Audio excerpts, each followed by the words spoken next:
Hi friends, welcome to killer channel. Friends, ఎవరైనా మా ఛానల్ని సబ్స్క్రైబ్ చేసుకోకపోతే సబ్స్క్రైబ్ చేసుకోండి. ఎవరైనా మీ డాగ్స్ కానీ మీ పెట్స్ కానీ అమ్మాలకు కూడా మా ఛానల్ వాట్సాప్ నెంబర్కి మెసేజ్ పెట్టండి. ఫ్రెండ్స్, ఇవాళ మీకోసం top quality long coated German shepherd puppies తీసుకురావడం జరిగింది. ఇది గుంటూరులో అవైలబిలిటీలో ఉంది. అండ్ దీని ఓనర్ ఏం చెప్పారంటే, వీలైతే ట్రాన్స్పోర్టేషన్ ఫెసిలిటీ అయితే ప్రొవైడ్ చేస్తామని చెప్పడం జరిగింది. అండ్ ఈ పప్పీస్ ఏజ్ వచ్చేసరికి 35 days అని చెప్పారు. Friends, male and female pups రెండు అవైలబుల్లో ఉన్నాయని చెప్పారు. అండ్ మేల్ పప్పీకి వచ్చి 13K అండ్ ఫీమేల్ పప్పీకి వచ్చి 12K అయితే డిమాండ్ చేస్తున్నారు.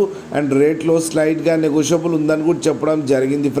ఫ్రెండ్స్ మీకు ఎవరికైనా నచ్చితే టైటిల్లో కాంటాక్ట్ నెంబర్ ఇస్తాను, కాంటాక్ట్ అవ్వండి, మాట్లాడి తీసుకోండి. ఫ్రెండ్స్, అలాగే ఒక్కసారి డీల్ సెట్ అయిన తర్వాత అన్ని డీటెయిల్స్ బాగా చెక్ చేసిన తర్వాతనే మనీ పంపాలని కోరుకుంటున్నాం. ఫ్రెండ్స్, డీటెయిల్స్ అంటే ఆధార్ కార్డ్, పాన్ కార్డ్ అన్నీ చెక్ చేసి గూగుల్ పే, ఫోన్పే అన్నీ నేమ్ సేమ్ ఉంటేనే డబ్బులు పంపండి. అలాగే వీడియోలో కూడా చూడండి. ఫ్రెండ్స్, అలాగే మా ఛానల్ని సబ్స్క్రైబ్ చేయడం మాత్రం మర్చిపోకండి. ఫ్రెండ్స్.